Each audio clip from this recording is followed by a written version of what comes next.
इरफान शाह साहब का एक नया बयान हमारे सामने आया है जो कराची के अंदर उन्होंने किया है, और जिस महफिल में किया है उसमें ये नारे भी लग रहे थे, दमादम मस्क कलंदर अली दा पहला नंबर। दमादम मस्क कलंदर कहो अली का पहला नंबर, दमादम मस्क कलंदर अली का पहला नंबर, दमादम अली दा पहला नंबर। उस महफिल में शाह साहब का खिताब हुआ और शाह साहब ने यह कहा कि हम उस हस्ती के नौकर हैं, खादिम हैं, ग़ुलाम हैं कि रसूलुल्लाह का सारा सिस्टम, खिलाफत राशिदा का सारा निज़ाम भार जिसके कंधों पर था, और वो हस्ती है अली मुर्तज़ा की हस्ती। अबू बकर सिद्दीक़ की सदाकत, उमर की अदालत, उस्मान की सखावत का भरम भी उन्होंने रखा। उस हस्ती के वकील और गुलाम और खादिम और नौकर है कि पूरा सिस्टम मुस्तफा का जिसके कांधे पर खड़ा है उसका नाम अली मौला है, जिसने अबू बकर सिद्दीक की सदाकत का भरम रखा, जिसने उमर की अदालत का भरम रखा, जिसने उस्मान के हया और सखावत का भरम रखा, मोहम्मद रसूलुल्लाह के सिस्टम का भरम रखा, जिसके कांधे पर खुलाफाए राशिदीन और खिलाफत का भार है, उस अली की अजमत को सलाम पेश करता हूँ। मैं उसका नौकर हूँ, उसके बच्चों को भी नौकर का भरम भी उन्होंने रखा। शाह साहब की और बातें भी हमारे सामने आती रही हैं, हमने राज किया और हम ये दुआ करते रहते हैं और इस इंतज़ार में अल्लाह ताला शाह साहब को पहले जैसा कर दे। लेकिन ये बात हमसे बर्दाश्त नहीं हुई, ना ऐसी बातों को हम बर्दाश्त करेंगे जो बातें राफ़ज़ियत तफ़ज़ीलियत को सपोर्ट करें, तक़वियत दें। यहीं से तो राफ़ज़ियत का और तफ़ज़ीलियत का आगाज़ होता है कि रसूलुल्लाह के बाद हज़रत अली जैसा कोई नहीं था, और यहीं से सुन्नियत का आगाज़ होता है कि रसूलुल्लाह के बाद अबू बकर सिद्दीक़ जैसा कोई नहीं था। कुरान मजीद ने फजीलत का म्यार ही ये करार दिया है, फरमाया जिन्होंने फ़तह मक्का से पहले कुर्बानियाँ दी, दीन के सिस्टम को चलाया, एक दूसरे का सहारा बने, महाजिरीन व अंसार वस्साबिकून अल-अव्वलून मिनल मुहाजिरीन वल अंसार वल्लज़ीना इत्तबअहुम बिइहसान। फरमाया सबसे पहले जो दीन इस्लाम के लिए जिन्होंने कुर्बानियाँ पेश की वो महाजिरीन अंसार हैं, और उन्हें हम ये शान देते हैं कि पूरी उम्मत के लिए उनकी इत्तिबा लाजमी है। और दूसरे मकाम पे फरमाया ला यस्तवी मिनकुम मन अनफ़क़ मिन क़ब्ल अल-फ़त्ह व क़ातल उलाइका अअज़मु दरजा। फरमाया कि जिन्होंने फ़तह मक्का से पहले कुर्बानियाँ पेश की, माल पेश किया, उनके दर्जे बुलंद हैं। तो अब कुरान ने सहाबा की कुर्बानियों और बोझ उठाने की वजह से, सिस्टम को चलाने की वजह से दर्जे बयान किए, और अहले सुन्नत के नज़दीक सबसे पहला दर्जा अबू बकर सिद्दीक़ का है, फिर उमर का है, फिर उस्मान का, फिर अली मुर्तज़ा खुदा का। तो सब सहाबा ने मिल के सिस्टम को चलाया। ये कहना कि एक हस्ती के कंधों पर था, ये सुन्नियत नहीं है। तावन इस्लाम के अंदर है, तावन अलल बिर्रि व तक़वा, तमाम सहाबा ने तावन किया, लेकिन जो कुर्बानी अबू बकर सिद्दीक़ की वो सबसे ज़्यादा हैं। रसूलुल्लाह खुद फरमाते हैं अबू बकर वो है जिसने मुझे हिजरत करवाई, बेटी का निकाह मेरे साथ किया, बिलाल को आज़ाद करवाया। सबसे पहले रसूलुल्लाह के लिए मार खाने वाले अबू बकर हैं। हज़रत अली भी कहते हैं लोगों सबसे बहादुर अबू बकर हैं, सबसे पहले खतीब अबू बकर हैं। हिजरत के लिए अल्लाह ताला ने अबू बकर सिद्दीक़ को मुंतखब किया और कहा कि अगर तुमने मदद नहीं की तो अल्लाह ने मदद की नबी की। जब काफिरों ने निकाला तो अल्लाह ताला ने अबू बकर सिद्दीक़ के ज़रिए से मदद की। उमर फ़ारूक वो है जो इज़्ज़त इस्लाम है, जिनके इस्लाम लाने से मुसलमानों को इज़्ज़त मिली, मुसलमानों को ताकत मिली। अल्लाह ने फरमाया या अय्युहन नबिय्यु हस्बुकल्लाहु व मन इत्तबअका मिनल मोमिनीन। अल्लाह ताला तो पहले भी काफ़ी था, लेकिन मोमिन तब काफ़ी हुए जब उमर इस्लाम लाए। और हज़रत उमर की ताकत और जुर्रत का ये आलम था कि एक वाहिद ये शख्सियत है जिन्होंने एलानिया तौर पर हिजरत की और काफिरों को ललकारा, ऐ मुशरिको आओ जो मेरे साथ मुकाबला करना चाहता है, मैं हिजरत करके जा रहा हूँ। किसी को जुर्रत नहीं हुई। तो इस वजह से ये कहना कि सारा सिस्टम एक हस्ती के कंधों पर था, ये ना कुरान इसकी तायद करता है, ना रसूलुल्लाह के इरशादात इसकी तायद करते हैं, ना मौला अली के अपने इरशाद इसकी तायद करते हैं। मुस्नद अहमद के अंदर हज़रत अली के कितने इरशादात हैं। आप कहते थे लोगों को मैं तुम्हें खबर दूं रसूलुल्लाह के बाद कौन सी हस्ती अफजल है, वो अबू बकर हैं, फिर उमर हैं। फरमाया अब हमारे दौर के अंदर नए नए फितने सामने आ गए, नई नई चीज़ें ईजाद हो गई, तो अबू बकर उमर की खिलाफत की शान बयान करने वाले हज़रत अली मुर्तज़ा खुदा भी हैं। फिर देखिए रसूलुल्लाह के बाद किस तरह उन्होंने सिस्टम को उठाया, किस तरह अबू बकर सिद्दीक़ ने बोझ को उठाया।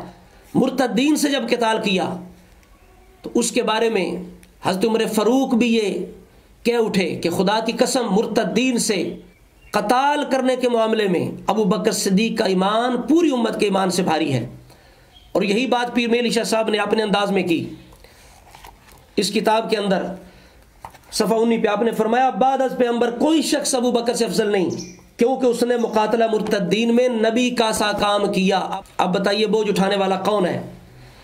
और अबू बकर सिद्दीक़ खुद फरमाते हैं कि जब रसूलुल्लाह दुनिया से तशरीफ़ ले गए तो अक्सर अरब इर्तदाद का शिकार हो गए, निफाक उमड़ आया। फरमाते हैं मुझ पर ऐसी मुसीबत टूटी, अगर पहाड़ पर टूटती तो वो भी रेजा रेजा हो जाते। ये कौन कह रहा है? ये किस पर ये मुसीबत आई, किस पर बोझ आया? वो अबू बकर सिद्दीक़ की ज़ात है। और फरमाते हैं मुसलमानों की सहाबा की हालत ये हो गई थी जिस तरह भीगी रात हो, बारिश की रात हो, बाग के अंदर बकरियां हो, दरिंदों की ज़मीन हो, तो जो हालत उनकी होती है एक दफ़ा सहाबा की वो हालत हो चुकी थी। तो उस दलदल से, उस तूफ़ान से निकालने वाली कौन सी शख्सियत है? अबू बकर सिद्दीक़ की ज़ात है। जब लश्कर उसामा को अबू बकर सिद्दीक़ ने भेजना चाहा, सहाबा ने कहा कि ताख़ीर कर लें, तो उस वक़्त अबू बकर सिद्दीक़ ने क्या कहा था? आपने फरमाया सब चले जाएं, मैं अकेला रह जाऊँ मदीने के अंदर, दरिंदे मेरे गोश्त को नोच खाएं। अबू बकर फिर भी रसूला के फरमान को टालने वाला नहीं है, रसूला के तैयार करदा लश्कर को पीछे करने वाला नहीं है। ये किसने सिस्टम को चलाया? वो अबू बकर सिद्दीक़ की ज़ात है। जब मानीन ज़कात के साथ अबू बकर सिद्दीक़ ने जिहाद करना चाहा और सहाबा नरमी का मशवरा दे रहे थे, हत्ता कि हज़रत उमर फ़ारूक जैसी शख्सियत, बहादुर शख्सियत, उन्होंने भी मशवरा जब आके दिया कि आप थोड़ी नरमी करें, तो हज़रत अबू बकर सिद्दीक़ ने आगे से क्या कहा? उमर तुम जहलियत के अंदर तो बड़े बहादुर थे, इस्लाम के अंदर बुज़दिल हो गए हो, और दीन मुकम्मल हो चुका है, वही मुनक़ते हो चुकी है, अब ये नहीं हो सकता कि अबू बकर के होते हुए को दीन को तब्दील कर दे। तो ऐसी जुर्रत इस्तकामत का इज़हार करने वाली कौन सी शख्सियत है? वो अबू बकर सिद्दीक़ की ज़ात है। और इसी तरह जब आप खुद सवारी पर सवार होकर ज़ुल्क़िस्सा की तरफ निकलने लगे जिहाद के लिए, तो सहाबा ने रोका, जिनमें अली मुतशर खुदा भी थे। उन्होंने आगे बढ़ के नकेल को पकड़ लिया। हज़रत अली फरमान लगे, ए खलीफा रसूल आप कहाँ जा रहे हैं? आज मैं आपसे वही बात कहता हूँ जो उहद के दिन रसूलुल्लाह ने आपसे कही थी कि अपनी तलवार को म्यान के अंदर रखें और अपने बारे में कोई ऐसी खबर ना हमें सुनाएं कि जिससे हमें तकलीफ पहुँचे। आगे हज़रत अली मुतशर खुदा ने कहा कि अगर आपको कुछ हो गया तो आपके बाद इस्लाम का निज़ाम कभी कायम नहीं रह सकेगा। ये कहने वाला कौन है? मौला अली पाक हैं, अबू बकर सिद्दीक़ को कह रहे हैं। तो ये कहना कि सारा सिस्टम हज़रत अली के कंधों पर था, ये किस तरह सही हो सकता है? और इसी तरह जब हज़रत अबू बकर सिद्दीक़ ने विसाल फरमाया तो उस वक़्त हज़रत अली मुतशर खुदा ने किन अल्फाज के साथ खराज तासीन पेश किया? कहा कि दो में से दूसरा यार गार आप हैं, आप पर सकीनत का नज़ूल हुआ, हिजरत में आप रसूला के रफ़ीक़ सफ़र थे और अल्लाह के दीन और उम्मत में रसूला के आप खलीफा बने। जब लोगों ने इर्तिदाद इख्तियार किया, आपने खिलाफत का हक अदा कर दिया। आपने तो वो कारनामा अंजाम दिया जो किसी नबी के खलीफा ने नहीं दिया। इसलिए मेरे शाह साहब ने कहा था कि नबी का सा काम किया मुकातला मुर्तद्दीन में। तो मौला जी फरमाते हैं किसी नबी के खलीफा ने वो काम नहीं किया जो आपने किया। आप उस वक़्त उठे जब लोग कमज़ोर पड़ गए, निकले जब लोग बैठ गए, कवि बनकर उभरे जब लोग कमज़ोर हो गए, और रसूला के तरीक़ाकार को इख्तियार किया जब लोग दुनियादार हो गए।